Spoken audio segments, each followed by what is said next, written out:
Today, we're going to talk about solenoids. So before, we kind of glossed over some of the bigger implications of what solenoids are and what solenoids do.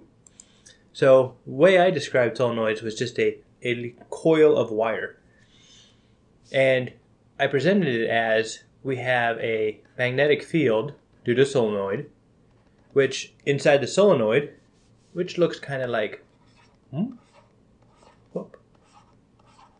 kind of like this. The magnetic field within the solenoid is assumed to be uniform. And some of the assumptions of an ideal solenoid is you have a very dense coils, and it's infinitely long, etc., uniform within.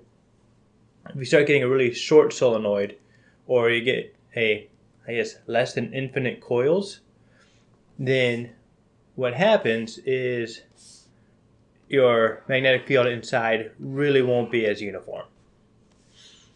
The equation I gave you, without justification, was mu naught I times the number of loops times the current going through the solenoid divided by the length of the solenoid. So we'd have something like this. So here, 1, 2, 3, 4, 5, 6. 6 loops. So N would equal about 6. This L, I don't know, maybe a meter? 6 loops in a meter is awfully, let's say centimeter. Okay. The idea here is we have length, and then mu naught is a constant, which is about 4 pi times 10 to the negative 7th. And then current is whatever the current is doing that's flowing through your loop. Your series of loops, the solenoids. And we also gave you the magnetic field due to a loop. And this is specifically at the center. At the center, you have mu naught I over 2R. And for a loop, loop at point Z, where you basically have something along the lines of magnetic field up here, current down here, current carrying wire loop down there, you have mu naught I R squared all over 2 quantity R squared plus Z squared to the 3/2. And the idea here then is if Z equals 0, it then simplifies to the above equation. Okay. So that's the review to kind of give you an idea of where we're coming from. So let's get a picture of a solenoid. Clean up the board briefly. There we go. So this will be our solenoid. And turn them sideways. And we'll say that we have, get a pen, current coming in from this direction. So it comes in here, comes down, goes behind, a little bit of perspective, comes down, and so we have the current going down like this. And to find the magnetic direction of the magnetic field of a loop, or a series of loops, which is a solenoid, do the right-hand rule, where you wrap your fingers around the direction of the current, and then your thumb points in the direction of the magnetic field. So in this case, magnetic field would be this direction. I know there's no battery attached to this. Trust me, there's just some magical current here. So let's look a little bit closely about what's going on here. So click, click. Aha. Well, that's convenient. I'm going to take just a couple of these loops. I'll take 3 of the loops.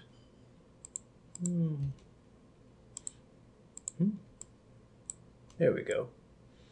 Those 3. Delete. Delete. So one of the things about a solenoid is that it opposes a change in current. So to get kind of an idea of why this is, we'll look at the current here. So let's say we have a current going down this direction.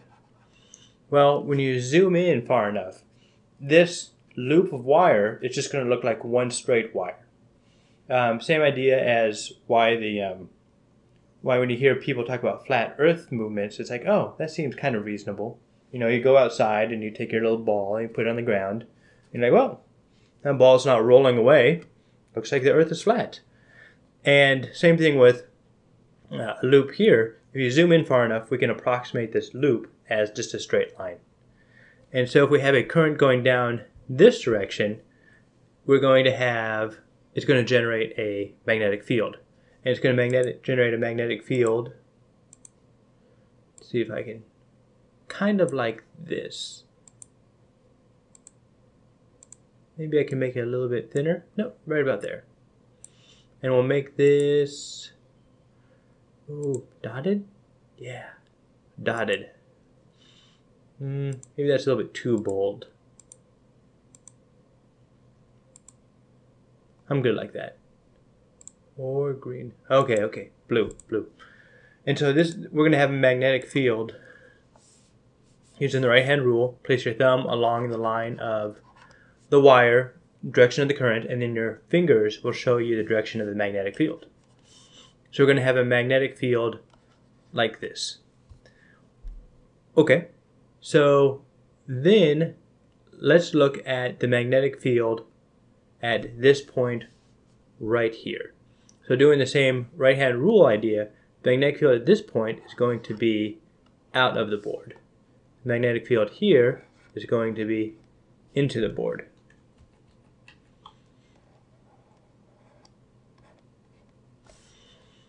And so we still have a current going through all of these lines though.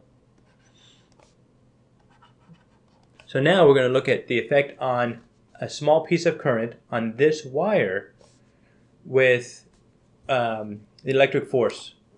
Electric force, magnetic force. So what I call the electric force is the equation Q times E plus QV cross B, where we have a force due to an electric field and a force due to the magnetic field. Basically Coulomb's law plus the magnetism side.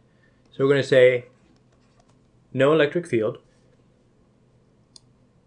but we do now have a magnetic field. And one of the assumptions here is, even though we're talking about electrons, we're assuming that the direction of current is positive charges moving in the positive direction. Now, hold on here, not going too far off the deep end. You can do this. So, the force on this particle right here, this little positive charge moving in a positive direction, will be V cross B. So, V is, get something like pink? Yellow, so it shows up well. So V is this direction, B is that direction, so when you do the cross product, so it's V going down, and then B out of the board, the force is going to be that way. So the force on this little charge is going to be towards the left. So we have current going this way. We're pushing current through the solenoid, but at this one little point, due to this middle wire, it's being pulled backwards. We do the same thing over here. There we go.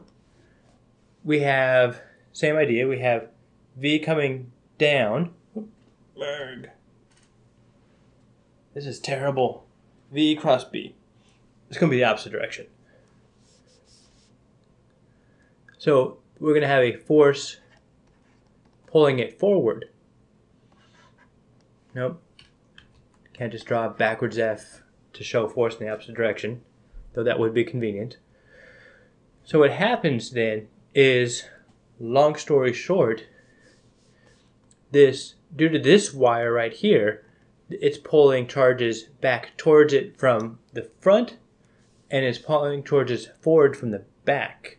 Now, if we have an increasing current, if current is ramping upwards, getting bigger, then that means that the current here is going to be bigger than the current here, and the current in the middle wire is going to be bigger than this current.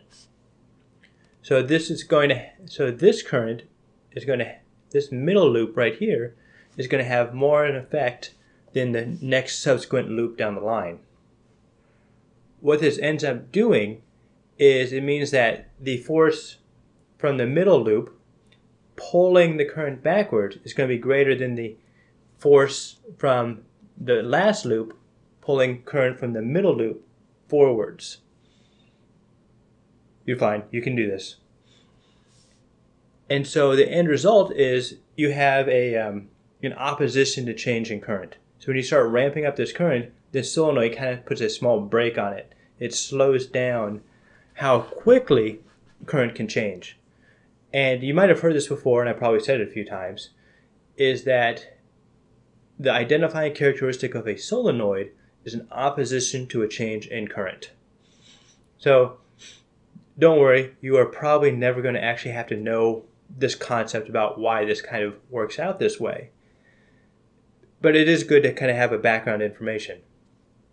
So what this means is, when we talked about capacitors, we defined capacitance as, capacitance is the ability of a capacitor to store an amount of charge for a given amount of voltage. So this is capacitance, charge, and voltage. Rearranging this equation, we would have Q equals CV, which I usually just memorize because they use the mnemonic, the QVC shopping network. But then you have to memorize where the equal sign is supposed to be. But that's possible. And then if you take the derivative with respect to time on both sides, you get dq dt, which is current. Change in charge with respect to time is current, equals C dV dt. And this is how we said that the capacitor opposes a change in voltage. So then we have something similar for an inductor. An inductor can be defined by inductance equals amount of magnetic field flux that something can hold with respect to, I think it's voltage? No, current. Outrageous. Whoop. Current. So amount of flux created for a inductance is defined as the amount of magnetic flux for amount of current that's going through your inductor. So I kind of use inductor and solenoid interchangeably. I really shouldn't. So in inductors, anything that creates inductance. So pretty much anything that's not a completely straight line will have some inductance to it. The less straight the line is, the more inductance it will have. The more magnetic flux it'll be able to store for a given amount of current. So the most least straight line you can probably have is just a coil of wire. And that's why I kind of interchangeably use inductor and solenoid. So we have inductance is defined as magnetic flux for a given amount of current. And then we know that magnetic flux equals magnetic field, I'll leave off it, times area. So the magnetic field times area will give you the magnetic flux. It is a dot product. So these should probably actually be, there we go, two vectors, the area vector, magnetic field vector, and then that gives you a scalar magnetic flux. Okay, so I've given you a bunch of information here. One other piece I'm going to throw out there is this concept about this opposition due to changing current. When you have a changing current, you kind of have this opposition to the changing current. That is formalized by what's called Lenz's law. So this is something you should memorize. It's not difficult. Epsilon, which is electromotive force, which is pretty much just voltage, equals negative d flux dt. Where magnetic flux is, once again, B dot A. Which, if the two are parallel, yes, parallel, because they use cosine, it would be B times A. So one more caveat that I'm going to throw in. So we know over here where we have inductance is defined as the amount of magnetic flux per given current. So if we take that magnetic flux per current, rearrange it slightly so we get magnetic flux times current equals flux. Then we take the derivative with respect to time of both sides. The inductance, L, will basically be constant, so we don't have to take the derivative with respect to time of that. It can be viewed as a constant. So we'd have L times change, I know I'm going to use a small I this time for current, di dt, changing current with respect to time, equals d flux dt, throwing a negative on both sides, because I can. And then we know from Lenz's law, up here, E equals negative d flux dt equals epsilon. So, to rewrite this slightly, epsilon equals negative L di dt. I'm not saying this as any sort of a proof, just kind of a warm fuzzy. So the idea here is we have the change in current going through the solenoid one direction. That current going through the solenoid will create a what's called a counter EMF. So that opposition to the change in current is represented by this. So the change in current times the inductance, basically how coily the wire is, will produce a opposition, basically like almost like a battery going in the opposite direction of your changing current. And this shows you kind of the behavior of a solenoid in a loop. So to get a little bit more concrete, we draw up a resistor, solenoid, and then back to the battery. What would happen then is, let's say all of a sudden we connect everything. We would see the current, there'd start with a massive resistance to current, and then the current would, as the current change slowed down, the resistance to current would slow down. So if we looked at, this would be current, this would be time, we'd see a graph that looks kind of like this. And if we look at this at time t equals 0, well, okay, any point in time, we could model this kind of sort of as something like this, where we have two opposing batteries. This solenoid right here is producing a counter EMF going the opposite direction that the current battery is. So if we look at it at time t equals 0, this battery is going to be the same size. And then as time goes on, this voltage, this EMF, will get smaller and smaller and smaller. And eventually, it'll be as if it's 0, and it'll be as if that solenoid isn't even there once it reaches a steady state. So what happens is, over time, this current builds up to an asymptote, and it'll be this I could call this, I don't know, I max. There'll be this maximum current that will reach through the circuit. And that'll be as if the solenoid wasn't even there.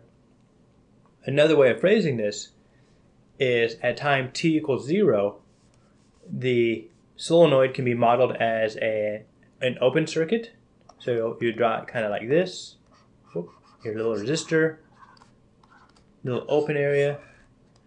And so there would be no flow at time t equals 0 because it would be complete opposition. And then as time goes on, we're talking microseconds here, milliseconds, so not long. Over time, when you get the solenoid spun up, if you will, there'll be no opposition, and it'll be as if the solenoid is modeled as a short. But this open circuit could also just be modeled as a battery pointing the opposite direction. And this side over here, and this could be modeled as the battery that opposes it. This is the counter EMF for the voltage drop across the solenoid. L for solenoid. Yep. And where this would be at time t equals 0, complete opposition, and then over time the opposition declines down to 0. Okay. Crazy abstract, I know, and for that I'm sorry. This is why I use the hydraulic analogy. A hydraulic analogy relies less on reality and more on really convenient, really useful analogies which are intuitive and allows you to get the correct answer pretty quickly. So, I'll delete most of this. Actually, I'll probably delete this.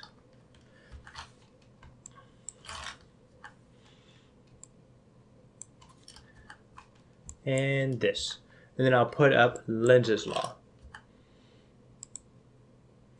So this is the counter EMF for a solenoid, and then Lenz's law is negative d flux dt. And that's magnetic flux. Okay, so I'm going to bring up a circuit real quick. So here's a circuit that you'll probably see probably 1,000,000 times, maybe more. And the idea here, and you'll see variations of this. So to talk about the hydraulic analogy, the hydraulic analogy models the electrical components as parts of a hydraulic system. So the battery is a pump which maintains a constant differential pressure between both sides, a centrifugal pump. A resistor is basically a filter. It represents head loss or pressure loss within a system. A capacitor is a diaphragm. You can think of it as you have a piece of pipe here, piece of pipe here,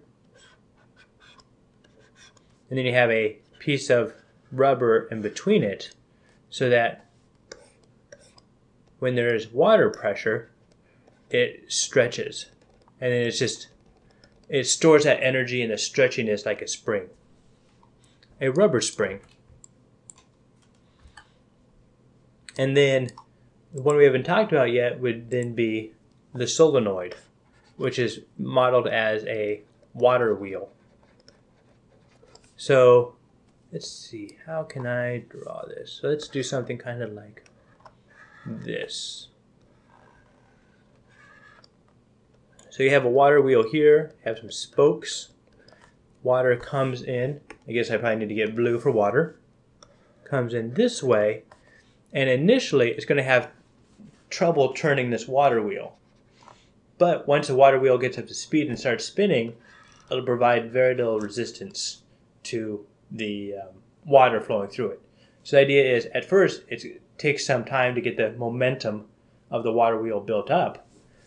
And then once the water wheel is spinning, it provides very little resistance to the water flowing through it.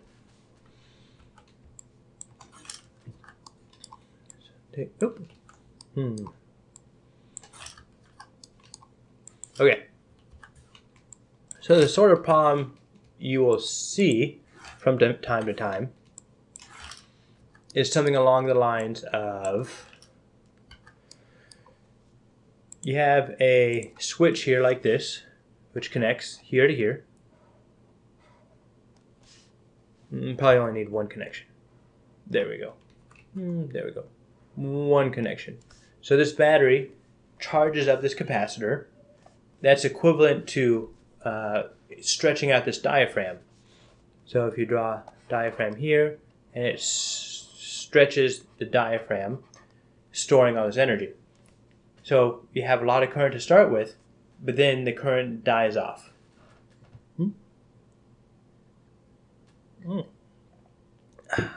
Delicious.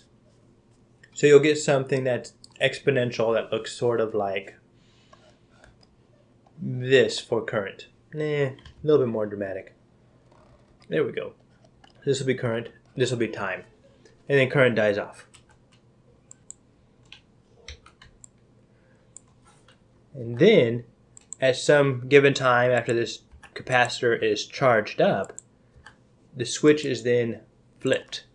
So you'll flip the switch kind of like this. So then you have all this stored up energy here, and so this will then create a current going the opposite direction. Another way that you can model the capacitor once it's fully charged is as a battery that's, let's see if I can do this. Oop. Kind of like that. Is that kind of a battery? That's kind of like a battery. A battery that's opposing the other one. Because the one way you get no current is if you have two exactly same batteries both opposing each other, and that create no current. So that way when you switch the switch, the same differential pressure if you're using the hydraulic analogy, or battery if that's how you're modeling it, would then create a current going in this direction. Get rid of that little blue dot right there. Group.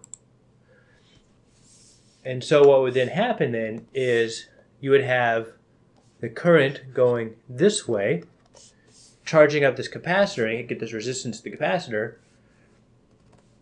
and then basically pushing up the diaphragm in the opposite direction, and then it would swing back again. And so the current would not go this direction because there's no way for it to jump over. So you get the current flowing this way, charging the capacitor on this side, and then swinging back. And you get this oscillating effect between the two. And that's the idea of how you would basically charge up a capacitor, you flick a switch, and it goes over. Now, you might initially think that before when I said you had the current die down, you might think then that you would have the current basically go up the same, like an exponential growth type thing. Not exponential growth, basically an exponential going up to meet a asymptote. You might think that you'd have the same when you flip the switch. That's not the case because you have a push effect from the capacitor and you have an opposition effect from the inductor, and it creates more like a sine cosine wave than just going up to meet an asymptote. Okay, so lots of information, but you're not really sure what's important and what's not. I know, I understand. And so we're going to do a problem and kind of work our way through one. Okay? Sounds good. Okay, so here we have a solenoid style problem with a circuit that is quite similar to the one I just showed you. There's only so many circuits that are used, so it's pretty common. Okay, the circuit represented above contains a 9 volt, check, a battery, a 25 millifarad. Farad is the measure of capacitance. A 5 Henry, H for solenoid.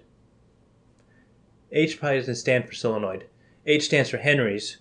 Henries is a measure of inductance of a solenoid, or an inductor, which is almost always represented as a solenoid. A 500 ohm resistor and a switch with two positions, S1 and S2. Initially, the capacitor is uncharged and the switch is open. In experiment 1, the switch is closed to position S1 at time T1 and left there for a long time. Which one is closed? Okay, so when the problem says long time here, what they are really trying to get across is that capacitor is fully charged.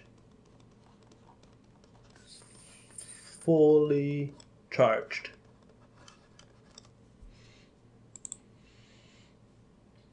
Yep, so S1 fully charged. Calculate the value of the charge on the bottom plate of the capacitor a long time after the switch is closed. Okay, so I use the hydraulic analogy. And so the first thing I think is, all right, water is going up through the resistor and then stretching the diaphragm of the capacitor. And when it's fully stretched, there'll be no more flow. And so that could be represented as a battery.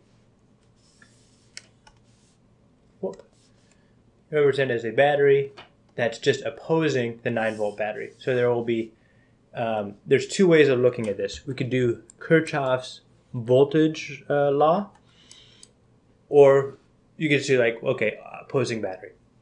So look at this in terms of like a loop, Kirchhoff's voltage law loop. We could start, let's say we start here and end there. We would go through the battery, which would be 9 volts. For those of you who don't remember, Kirchoff's voltage law says that if you go in a loop, the sum of all the voltages will equal 0. Then we get to the resistor plus, or I'll say minus. Well, okay. So positive charges are going to come up here and they're going to accumulate here, positive, negative. So that's going to be going backwards? I'll say plus. I'll say minus. Minus voltage capacitor. And this equals 0.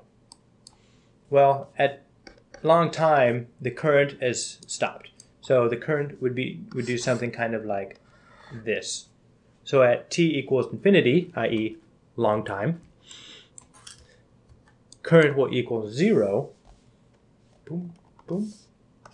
This goes to 0, and 9 volts equals the voltage of the capacitor, which doesn't tell us the charge at the bottom plate. So, we know that capacitance is defined as a number of charges for a unit of voltage. Move the V up there. Q equals V times C. And so, let's see here. We have, let's do the math, and we got 9 volts. So 9 times capacitance. Is it 9 volts? 9 volts. And then the capacitance is 25 millifarads, which would be 25 times 10 to the negative third. And that's 9 times 25.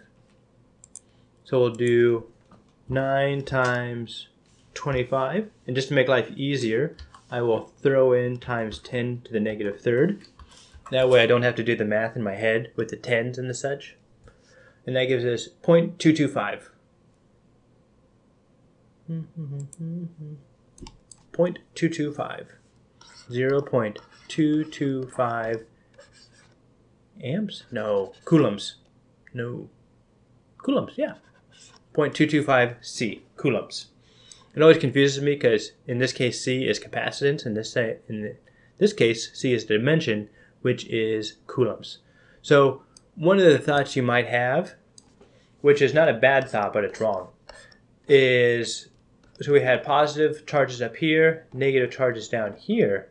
you might think that, okay, since they're only asking about charges on the bottom plate, then you have to do Q and divide it by 2 to get half of them. No, it's assuming that the charges on the top and the bottom are the same, and Q just represents either or. Actually, we should probably have a negative there as well. So calculate the value of the charge on the bottom plate for a long time after. Yeah, so the charge will be negative 0.225 C, since on the bottom of the plate, there'll be negative charges. So positive, negative. Yep, negative charges on the bottom of the plate. So I know I did a lot of talking for that one. You really could have just jumped to the end and been like, oh, C equals QV, blum, blum, blum, done. So everything else I said before that, you can let that be an internal monologue, as opposed to the external monologue, which is frowned upon during AP exams. Delicious. Okay. On the axis below, sketch a graph of the magnitude of the charge on the bottom plate of the capacitor as a function of time. On the axis, explicitly label any intercepts, asymptotes, maxima, or minima with numerical values or algebraic expressions as appropriate. Okay? So we know that what's going to happen is going to build up. So we're going to start off at 0 charge, because when the switch is open, nothing is connected. There we go. Draw a straight line. And then it's going to exponential up to, and we'll draw our asymptote at 0.225 C. 0.225 C. And I don't think they want the negatives here. Get your graph. Magnitude. So magnitude means don't need the negative. Okay? That one was pretty easy. On the axis below, sketch a graph of the current through the resistor as a function of time. On the axis, explicitly label any intercepts, asymptotes, numerical values as appropriate. Okay, so one thing we need to find then is the maximum current. So with a diaphragm, so this is why I use the hydraulic analogy. Initially, the diaphragm is going to be unstretched, so it's going to provide no resistance to the flow of current.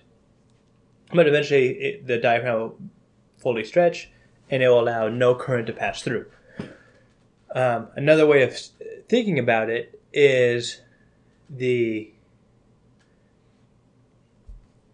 capacitor can initially be modeled as a short, as just a line, as a wire, providing zero resistance to electrical current.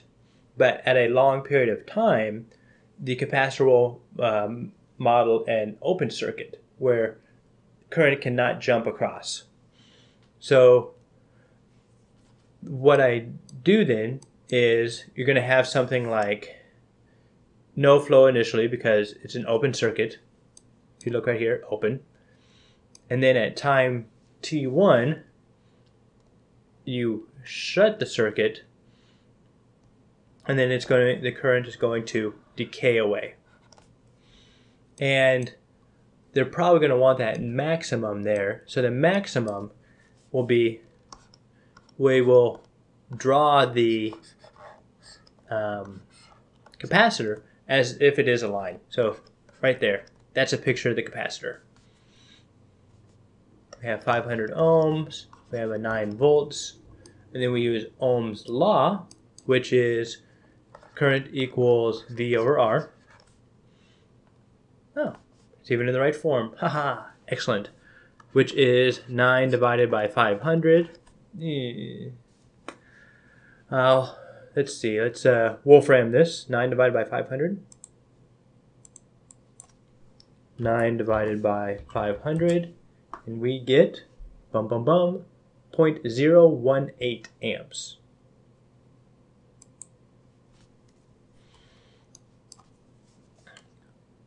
.018 amps. Okay?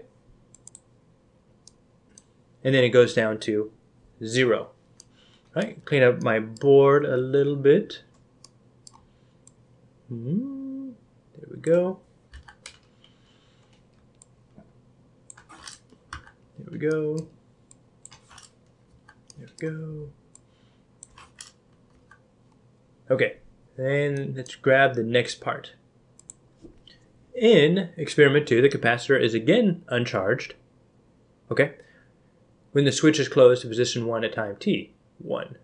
The switch is then moved to position S2 at time t equals 2, when the magnitude of the charge on the capacitor plate is 105 millicoulombs. Okay? Allowing electromagnetic oscillations within the LC circuit. L being the inductor and C being the capacitor. L stands for inductance, C stands for capacitance. Calculate the energy stored in the capacitor at time t2. Calculate the maximum current that will be present during the oscillations. Calculate the time rate of change of the current when the charge on the capacitor plate is... Okay, so taking a quick step back, what they're saying then is they have the same scenario, but now they have, right here, they said, was it 105? 105 millicoulombs. So that's 225 millicoulombs. So this will be at 105 millicoulombs. The capacitor doesn't fully charge, and then they allow it to discharge. But then there's going to be some sort of oscillation between the two capacitor and inductor. So they flip the switch over this way, and this is where the hydraulic analogy is useful. So now we have this stretched diaphragm with all this energy built up into it for the capacitor. Then we flip the switch, and the flow of the current then goes through this inductor. And that inductor acts as a water wheel. So we have this not fully 9 volts, because if it was fully charged, then the capacitor would be equivalent to 9 volts, but it's not. And so it's going to take a while for this water wheel to get moving, and then the capacitor will be fully out of, I guess, energy. But the water wheel is still spinning because it has momentum built up, and it'll kind of pull the diaphragm the opposite direction, and eventually the energy from the stretchiness from the diaphragm will then cause the water wheel then to spin backwards. And it'll oscillate back and forth until, well, there's no resistance in this scenario.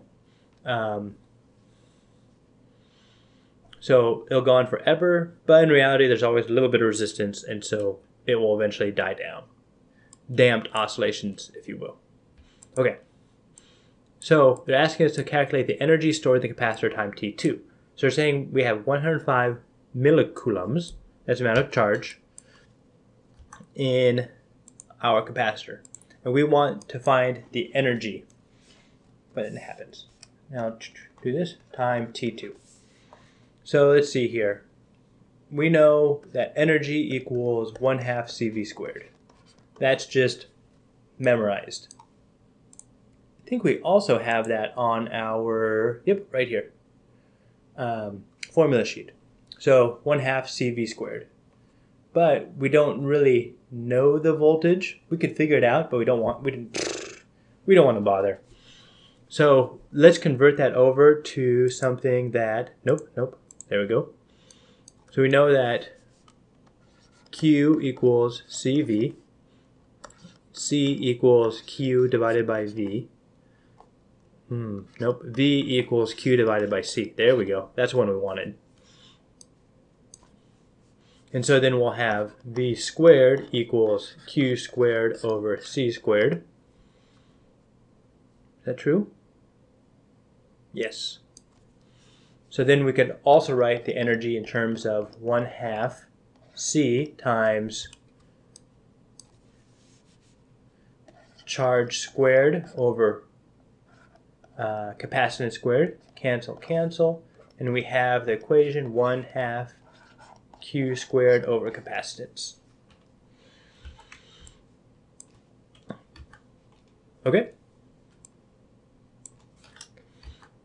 And this will be the energy stored in the capacitor. and we'll put in some numbers. We know 105 times 10 to the negative third squared all over 25 times 10 to the negative third farads. So I'm going to do some simplifications here real quick. So we'll have 0.105 times squared.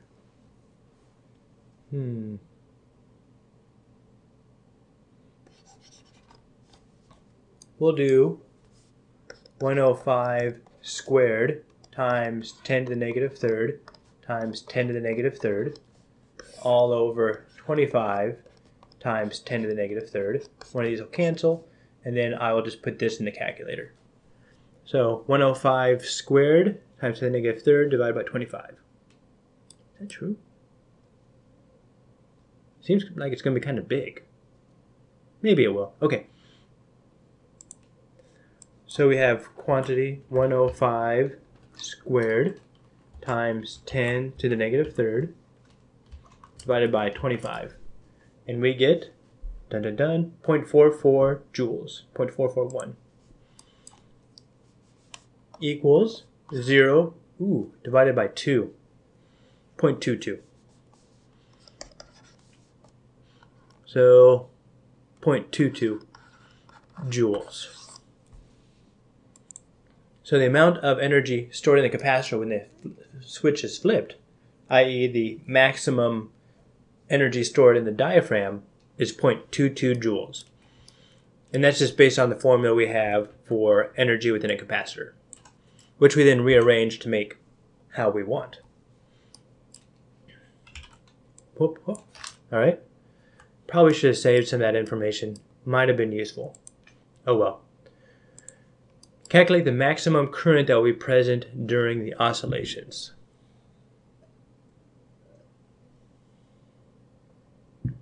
Okay. So there is another formula. Energy stored in a inductor is 1/2 Li squared,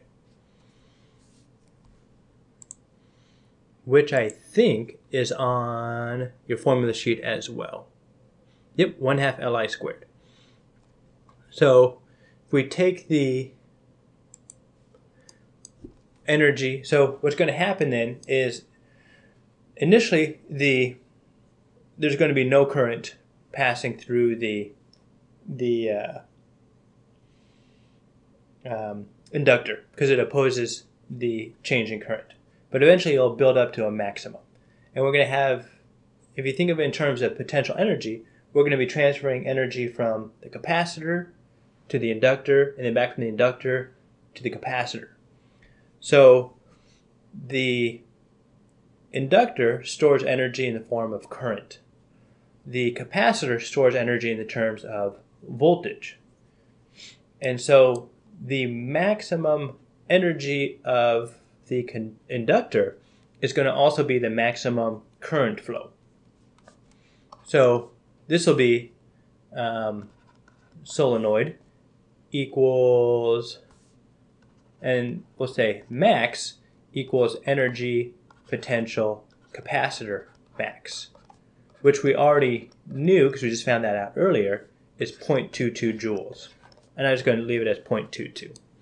And since I rounded that, this one's going to be off a little bit, but man, it's okay. It's okay.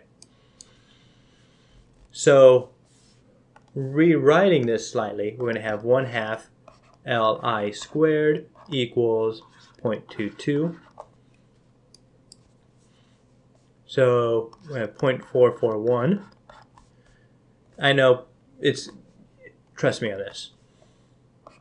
I squared over L equals, let's see, what does L equal? 5. Ah, okay. So we have, therefore, I equals 0.441 over 5 square rooted. I'll do the 1/2 there because I didn't leave enough area. So we have square root quantity, 0.441 divided by 5, which is 0.297 equals 0.297 amps. Yep, that looks about right. So the idea here is you have energy from the capacitor transferring over to energy of the inductor. And you can kind of think of this as the thing like in mechanics and first semester physics, where you take a ball, you throw it, the kinetic energy is the potential energy then goes back to kinetic. And that's actually very true here, because the capacitor has the potential energy due to position, and then the inductor has energy due to motion. Specifically, the current is charges moving. Okay, and now for the third part. Calculate the time rate of change, okay, of the current when the charge on the capacitor plate is 50 millicoulombs. Okay, so whenever you see something about time rate of change for a current in an inductor, what really they're talking about here is voltage for across an inductor is negative L di dt. And so the way we need to get this is we're going to do Kirchhoff's voltage law.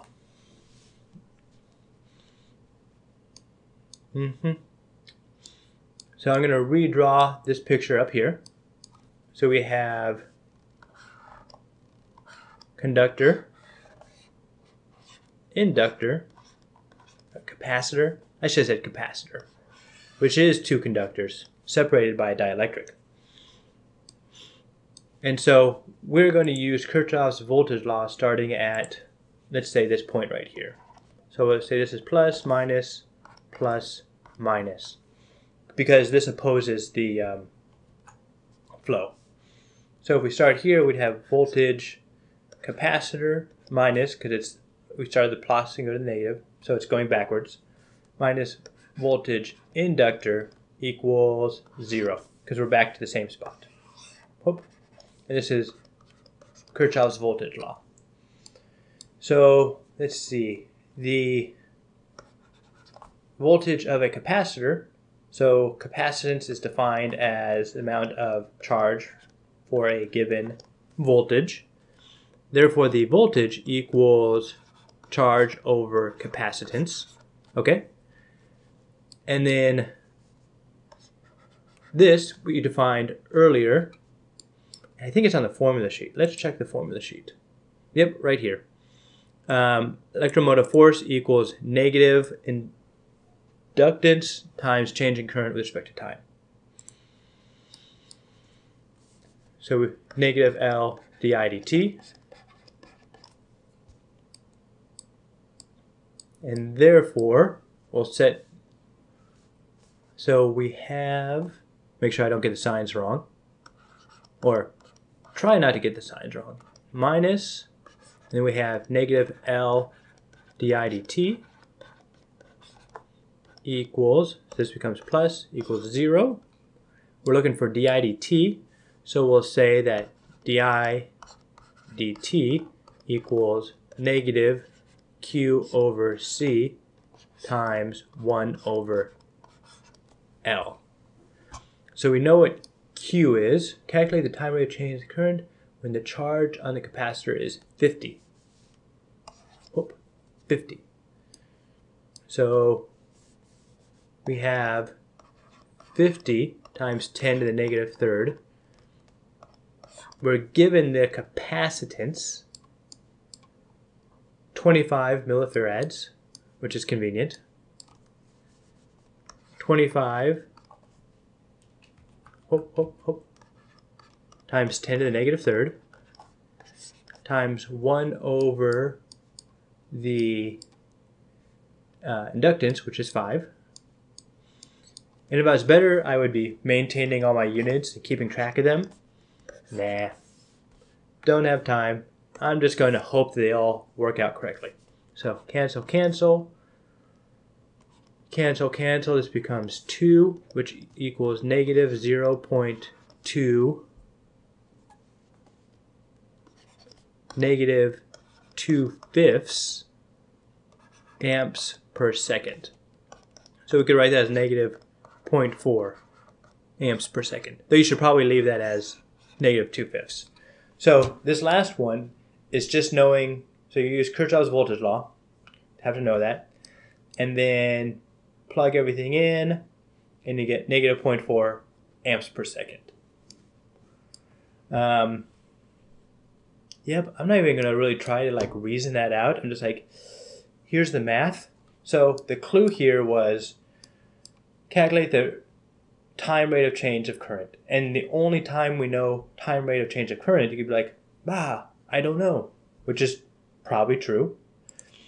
You go to your formula sheet, you're like, where do I see di dt? And it's basically going to be here, right there. That's the only place you're going to find it. And so you're like, all right, so we need an EMF, which is the same as voltage. To find voltage, you're going to need Kirchhoff's voltage law, possibly, maybe, probably. And so you draw your little Kirchhoff's voltage law. You say that, all right, in this loop of two things, it all has to equal 0. And then you start doing the math, and eventually the math gives you negative 0.4 amps per second. Let's make sure that negative seems reasonable. So we have calculated the time rate of change of current when the charge in the capacitor is 50 millicoulombs. So